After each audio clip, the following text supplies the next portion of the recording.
the law of supply. The law of supply states that other things being equal, the quantity supplied of a commodity varies directly with its price. That is, as price increases, the quantity supplied also increases, and vice versa. There is a direct relationship between price and quantity supplied of a commodity. എന്താണ് law of demand പറയുന്നത്? മറ്റു കാര്യങ്ങളിൽ മാറ്റമില്ലെങ്കിൽ ഒരു കമ്മോഡിറ്റിയുടെ supply ചെയ്യുന്ന quantity അതിന്റെ വിലയും ഒരേ ദിശയിലായിരിക്കും. അവ തമ്മിലുള്ള ബന്ധം ഡയറക്റ്റ് റിലേഷൻ ആണ്. അതായത് പ്രൈസ് കൂടിയാൽ സപ്ലൈ ചെയ്യുന്ന ക്വാണ്ടിറ്റി വർദ്ധിക്കും, പ്രൈസ് കുറഞ്ഞാൽ സപ്ലൈ ചെയ്യുന്ന ക്വാണ്ടിറ്റി കുറയും. അതായത് പ്രൈസും ക്വാണ്ടിറ്റിയും തമ്മിലുള്ള ബന്ധം, ക്വാണ്ടിറ്റി സപ്ലൈഡ് തമ്മിലുള്ള ബന്ധം ഡയറക്റ്റ് ആണ് എന്നാണ് അർത്ഥമാക്കുക.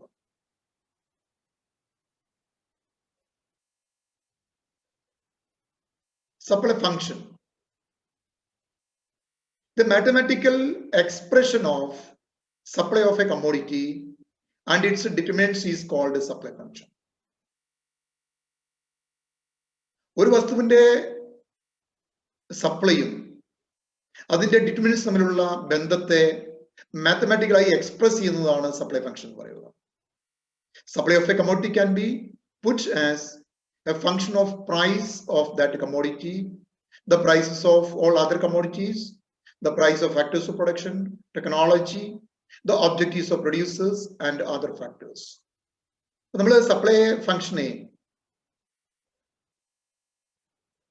നമുക്ക് പ്രൈസിന്റെയും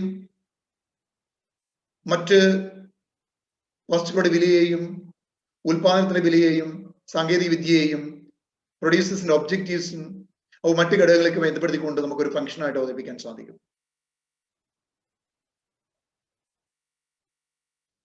നമുക്കതിനെ ഇങ്ങനെ നമുക്കതിനെ അവതരിപ്പിക്കാൻ പറ്റും. QS is equal to F of P, P2, F, T, O, etc. P എന്ന് പറയുന്നത് പ്രൈസ് ആണ്, പ്രൈസ് ഓഫ് ദി കമ്മോഡിറ്റി ആണ്. P2 price of other commodities ആണ്. F prices of factors of production ആണ്. T ടെക്നോളജി ആണ്. O objective ആണ്. അപ്പൊ ഇങ്ങനെയുള്ള വിവിധ ഘടകങ്ങളുടെ പ്രവർത്തനമാണ് സപ്ലൈ എന്ന് പറയുന്നത്. അപ്പൊ ഇതാണ് supply of a commodity depends upon various factors. അതിനെ മാത്തമാറ്റിക്കലി എക്സ്പ്രസ് ചെയ്യുമ്പോഴാണ് സപ്ലൈ ഫംഗ്ഷൻ വിളിക്കുന്നത്. നെക്സ്റ്റ് കാണുന്ന സപ്ലൈ ഷെഡ്യൂൾ ആണ്. It is a table which shows different prices of a commodity and the quantity which a producer is willing to supply per unit of time at each price, assuming other factors influencing supply to be constant. എന്താണ് supply schedule? ഒരു table ആണ്. അതിലെന്താ കാണിക്കുക? ഒരു വസ്തുവിന് വ്യത്യസ്ത വിലയിൽ ഒരു സെല്ലർ, ഒരു പ്രൊഡ്യൂസർ സപ്ലൈ ചെയ്യാൻ തയ്യാറാകുന്ന ക്വാണ്ടിറ്റിയാണ്, മറ്റു കാര്യങ്ങളിൽ മാറ്റമില്ലെങ്കിൽ. നമുക്കൊരു ഇമാജിനറി ആയിട്ടൊരു സപ്ലൈ ഷെഡ്യൂൾ നോക്കാം. നോക്കിക്കോളൂ. ഒരു കോളത്തിൽ പ്രൈസ് പെർ പെൻ ഉണ്ട്, അടുത്ത കോളത്തിൽ ക്വാണ്ടിറ്റി സപ്ലൈഡ് പെർ മന്ത് ആണ്, ഇൻ 1000-ലാണ്. 2 രൂപ വിലയുള്ളപ്പോൾ 25,000 പെന്ന് സപ്ലൈ ചെയ്തു. 3 ആയപ്പോൾ 40 4 ആയപ്പോൾ 50 5 ആയപ്പോൾ 60 6 ആയപ്പോൾ 70 എന്ന് പറഞ്ഞാൽ as price increases supply of the commodity also increases. ഇതാണ് അതിൽ കൊണ്ട് നമുക്ക് മനസ്സിലാക്കാൻ പറ്റുക. What is the supply curve on? The supply curve for a product depicts the direct relation between the price of that commodity and the quantity producers wish to produce or sell at that time or at that price. ഒരു നിശ്ചിത വിലയിൽ ഉൽപാദനം വിൽക്കാൻ തയ്യാറാവുന്ന, produce ചെയ്യാൻ തയ്യാറാവുന്ന വസ്തു, അതിന്റെ ക്വാണ്ടിറ്റിയും അതിന്റെ വിവിധ വിലകളെയുമാണ് ശരിക്കും ഒരു സപ്ലൈ കർവ് ഡെപ്പിക്റ്റീവ്. അല്ലെങ്കിൽ നമുക്ക് സിമ്പിളായി പറഞ്ഞാൽ പറയാം, സപ്ലൈ ഷെഡ്യൂളിനെയാണ് ഗ്രാഫിക്കലായി റെപ്രസെന്റ് ചെയ്യുമ്പോൾ നമുക്ക് സപ്ലൈ കർവ് ലഭിക്കും. This curve is drawn on the assumption that all other factors except price that influence supply are constant. ഈ ഒരു സപ്ലൈ കർവ് നമ്മൾ ഡിറൈവ് ചെയ്യുക അല്ലെങ്കിൽ വരയ്ക്കുന്നത് അതിന്റെ വില ഒഴികെ മറ്റുള്ള ഘടകങ്ങളിൽ സപ്ലൈയെ സ്വാധീനിക്കുന്ന ഘടകങ്ങളിൽ മാറ്റമില്ല എന്ന് അസ്യൂം ചെയ്തുകൊണ്ടാണ്. The upward slope of the supply curve indicates that the higher the price, the greater the quantity producers will supply. Upward sloping supply curve is just a diagrammatic representative of the law of supply. അപ്പോൾ law of supply ആണ് ഡയഗ്രമാറ്റിക്കലായി express ചെയ്യുമ്പോഴാണ് നമുക്ക് supply curve ലഭിക്കുക. നമുക്ക് ആ figure നോക്കാം. In the figure, price is plotted on the y-axis and quantity supplied on OX-axis. Price OY-ലും quantity നമ്മൾ OX-ലുമാണ് എടുത്തിരിക്കുന്നത്. അപ്പോൾ നമുക്കറിയാം എന്താണ് അത് അപ്വേർഡ് സ്ലോപ്പിംഗ് കർവാണ്. എന്താ കാണിക്കുക? പ്രൈസ് കൂടുമ്പോൾ സപ്ലൈ ചെയ്യുന്ന ക്വാണ്ടിറ്റി കൂടുന്നു, അല്ലെങ്കിൽ പ്രൈസ് കുറയുമ്പോൾ സപ്ലൈ ചെയ്യുന്ന ക്വാണ്ടിറ്റി കുറയുന്നു. ഇതാണ് അത് കാണിക്കുക. നെക്സ്റ്റ് നമ്മൾ കാണുന്നത് exceptions to the law of supply ആണ്. ഇതിന്റെ ലിമിറ്റേഷൻസ് അല്ലെങ്കിൽ അതിന്റെ പരിമിതികൾ എന്തെല്ലാമാണ്? Generally speaking, the law of supply indicates a direct relation between the price and the quantity supplied. നമ്മൾ ഓൾറെഡി കണ്ടതാണ് പ്രൈസും സപ്ലൈ ചെയ്യുന്ന ക്വാണ്ടിറ്റി തമ്മിൽ ഡയറക്റ്റ് റിലേഷൻ ആണുള്ളത്. അതാണ് ലോ ഓഫ് സപ്ലൈ എന്ന് നമ്മോട് പറയുന്നത്. But there are some exceptions to the law of supply. എന്നാൽ ഈ ലോ ഓഫ് സപ്ലൈക്ക് ചില പരിമിതികളുണ്ട്. Let us find out what are the exceptions of the law of supply. First one is the closure of business. When a business is on the verge of closure, the seller may sell the goods even at low price in order to clear the stock. Thus, in this case, the law of supply shall not hold it true. എന്താണ്? ഒരു business അടച്ചുപൂട്ടാൻ പോവുകയാണ്. അങ്ങനെയാണെങ്കിൽ ആ ഉൽപ്പന്നങ്ങൾ വിൽപ്പനക്കാർ എന്ത് ചെയ്യും? വളരെ വില കുറച്ചു കൊടുക്കും.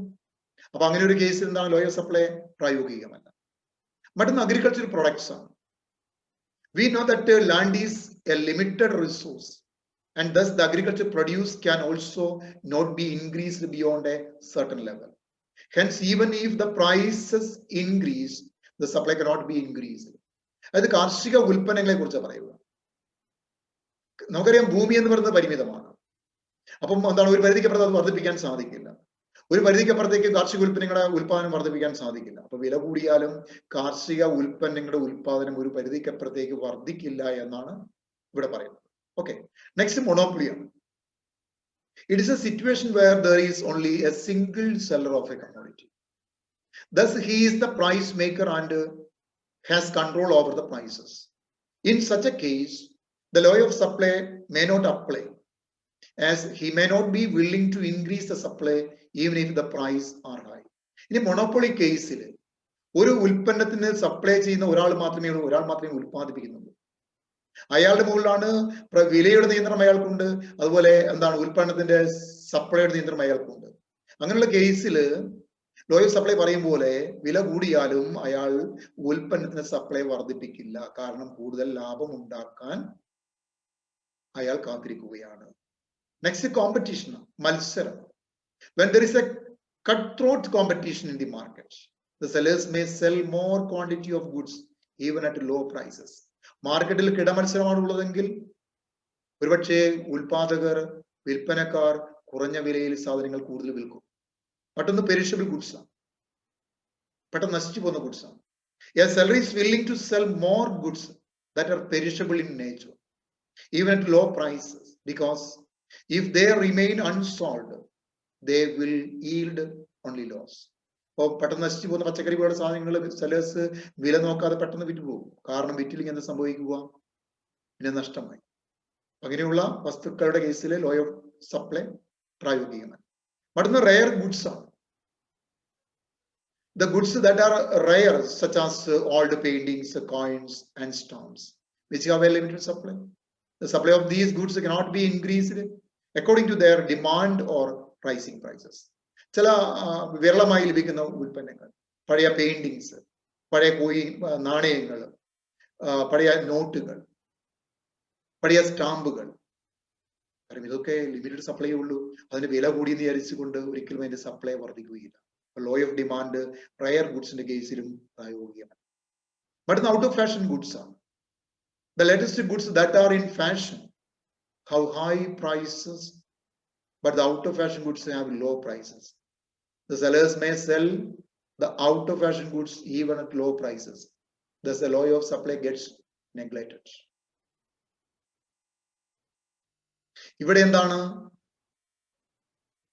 ഔട്ട് ഓഫ് ഫാഷനുള്ള ഗുഡ്സ് സെല്ലേഴ്സ് ചിലപ്പോൾ വില കുറച്ച് വിൽക്കും, ചെറിയ വിലയിലും കൂടുതൽ വിൽക്കാൻ തയ്യാറാകും. അങ്ങനെയുള്ള കേസിൽ ലോ ഓഫ് ഡിമാൻഡ് പ്രായോഗികമല്ല എന്നാണ് ക്രിട്ടിക്സ് പറയുന്നത്. ഇതൊക്കെയാണ് ലോ ഓഫ് ഡിമാൻഡ് എക്സെപ്ഷൻസ് എന്ന് പറയുക. ഓക്കെ.